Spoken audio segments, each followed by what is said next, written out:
Hi, it's Deborah Harris here, and I'm going to present to you today another overheads tip for how to reduce the costs in your business.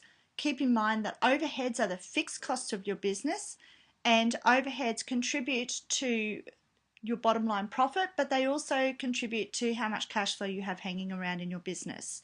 So, our tip for the day is to use brokers to find the best deals on insurances and other items.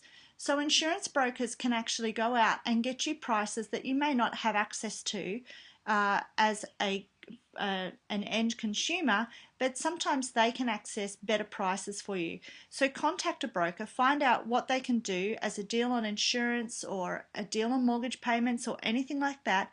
Find out what you can actually do and how they can help you to get the best deal. But make sure that you find out how they're paid. Are they paid by you or are they paid by the companies they represent?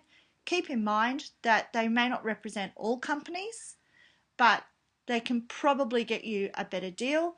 As long as you know what your current deal is, you can assess whether the deal you're going to go on to is fit for your use, and you can actually work out whether that's going to save you the money that you're trying to save off your overheads.